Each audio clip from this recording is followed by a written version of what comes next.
We have State Senator David Long of Indiana.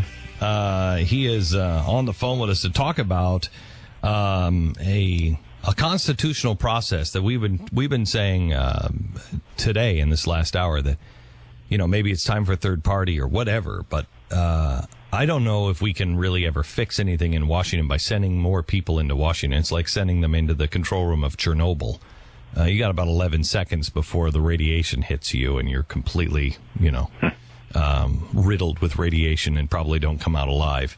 The founders had one clause in the Constitution, and it is that parachute. It is the thing that you pull that ejector seat in case of an emergency, and this, I believe, is the time to start talking about it.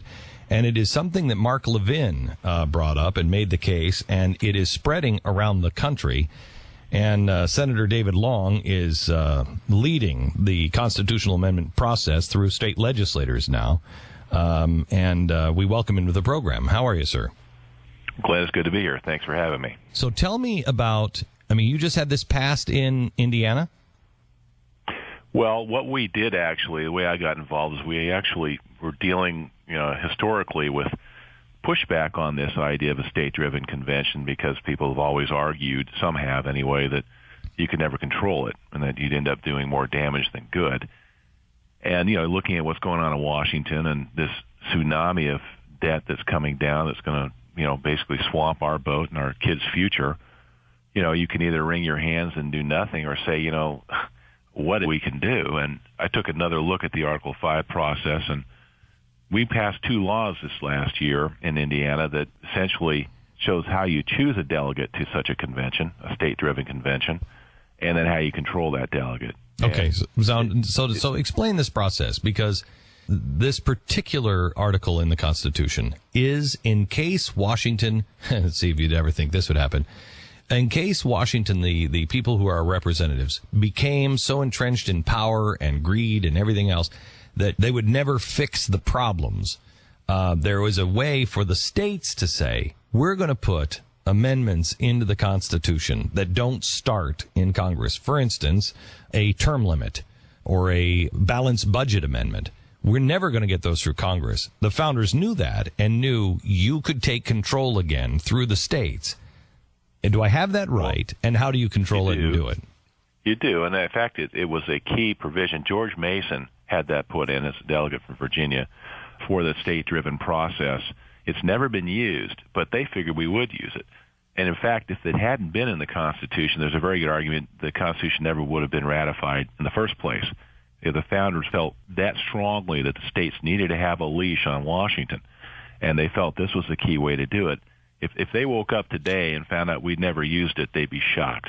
They thought we were using it regularly. Yeah, especially with as far off the rails that we have gone. So what is the main message that you're hearing, from constituents, and they say, this is what I want this process to rein in, and how can you tell me that it would? Well, a lot of people are surprised we even have that ability because it's never been used before. We've always just gone through Congress to pass the proposed amendment, and then 38 states have to ratify it. So for many people, it's an enlightening experience to know that you could even do this. Secondly, they're encouraged. There's a tremendous amount of excitement about it.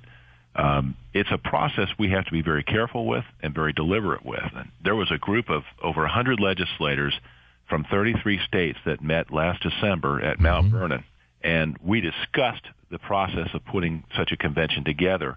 We are going to meet again in Indianapolis at the Indiana State House in mid-June of this year, and then again at an unspecified location late in the year, to try to put the bones and structure of this together such that, one, we can argue with a straight face absolutely that it cannot be a runaway convention.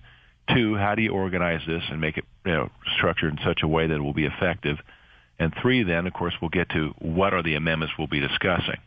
And there seems to be a rallying point around the idea that we should focus only on fiscal issues at first, because that brings everyone together from around the country, agreeing that this, as we said, this tsunami of debt needs to be controlled, and nobody in Washington seems capable of doing anything about it. And we think that should be the focus of this initial convention because you have consensus on that. You don't think you have consensus on term limits or anything like that? I think that can come in the future, absolutely, because if we prove we can do this successfully, then I think those other issues are in play. I have no problems with term limits, but I do think that, the thing that brings everyone together right now are the fiscal issues. And so we think a limited convention. Okay, so what would that issues there. What would that be? You're talking about a balanced budget amendment, or absolutely. We're not looking at. There's no reason to do this if it's not going to be bold. And so when you say we're going to bring everybody together, well, that's great, but it won't work if it's not something that is going to save the country. Well, I agree with you on that, and I think the other thing is going to be spending controls, maybe redefining the taxing authority of the federal government and of Congress, because that's basically, you look at the Obamacare decision, it not only eviscerated states' rights, but it basically said that the federal government, if you call it a tax, can virtually do anything it wants. And so that has to be redefined. Those kinds of ideas where you put the clamps on the spending and require, fiscal responsibility, I think are the most important issues of the day right now for our country. The others are not unimportant, Glenn, but you have to focus on how to bring people together and be able to get consensus and be able to limit this thing at first so that you defeat the argument that if you open the convention up that anything can happen. So, David, you have a situation now where 20% of our nation is on welfare. You start taking away people's stuff, and I'm not even talking just about the welfare recipients or the food stamp recipients. I'm talking about people who are probably well off. Almost everybody receives something from the government, and I hear it all the time. People who are in the Tea Party, and they're like, well, now let's not talk about that. No. Everything is on the table. So when you go in and try to rein something in, and if it was dramatic, has anybody talked about the mental status of the American people, that we don't turn into Greece if you start turning these things off? Well, we all come at the state level from the world of having to live within your means and balance your budget. The federal government doesn't have to do that. That in and of itself, I think the American people understand. Now, the consequences of having to live within your means, if that means that you have to rein back or reform some of the entitlement programs, so be it. But it's not going to happen unless we have some controls put in place first that force that to happen. We have the whole packet explaining this plan now at glennbeck.com, and you can find it there, and I urge you to read up on it and know about it. If I'm listening to you now, how do I get involved? What do I do? How can I help? Well, first and foremost, arguing that an Article 5 convention is doable, and that with proper controls and structure in place is not only constitutional but necessary in order to fix this country's future. And there are people out there trying to do this right, to make sure it is not a runaway convention, to make sure that it focuses on the right things. How do you do that? Well, we're as I said, we're inviting a minority and majority member from each legislative body in the United States, up to 200 people, to come to Indianapolis June 12th and 13th. It's a state-driven process, and state legislatures are going to run this thing, which is what the founders intended. We are just sounding and advertising the fact that we're doing this. We just put a website together. It's called the Mount Vernon Assembly, and we are not taking any outside money from any large groups. Good for you. Because we don't want anyone to abscond with this idea, and we want it to be a pure state-driven process.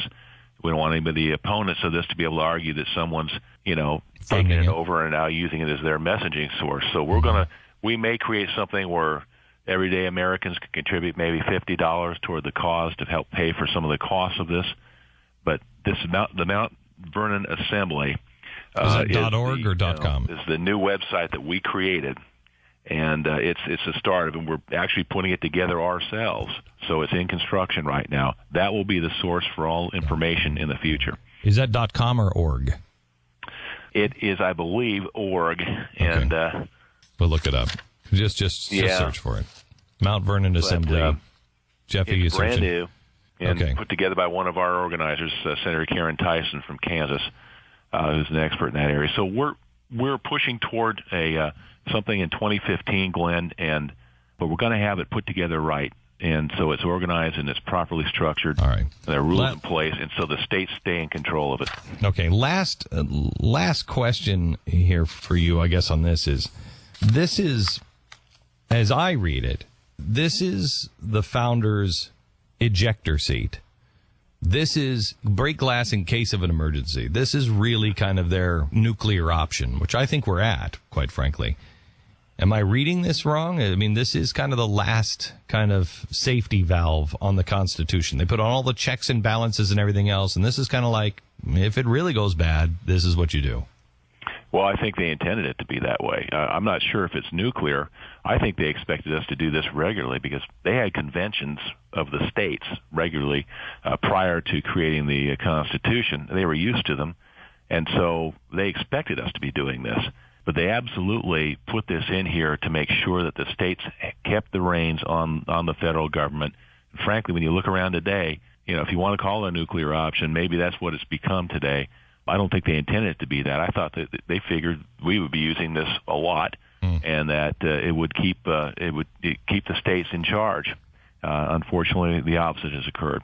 Indiana Senate President David Long, thanks for being on the program with us, Senator. Appreciate it. Thanks for having me. I appreciate the opportunity. You bet. When we will continue to follow this, I will tell you. What's the name of Levin's book? Liberty Amendments? Yeah, Liberty Amendments. If you haven't read the Liberty Amendments, you should. This is Mark Levin's. We all have our gifts. I'm trying to figure mine out. Everybody else is trying to figure theirs out, but Mark's is really, I think, the Liberty Amendments. This may be the answer, and it is something that Pat and I have talked about for years. Years we've talked about a constitutional convention. Why don't we just have a constitutional? And we always get down to run away. It won't work. Can't do that. And that's all a lie. When you really look into it, it's all a lie. And quite honestly, you need 37 states to make it work. And if 37 states decide to repeal the Second Amendment or decide to, make the president of the Fed the president of the United States, it's too late for us anyway. So it's over, and I'd rather know it now. Instead of fooling around and go down this slippery slope this whole time. It's not going to get worse with what or better with what they're doing to our educational system, with how they are convincing our children of lies now. It's not going to get better. Now is the time to do it. Read Mark Levin's book, The Liberty Amendments. If you've already done that and you want to know more about this, go to glennbeck.com, and the packet on this convention is all there so you can read and become an advocate for it, and a well-informed advocate for it.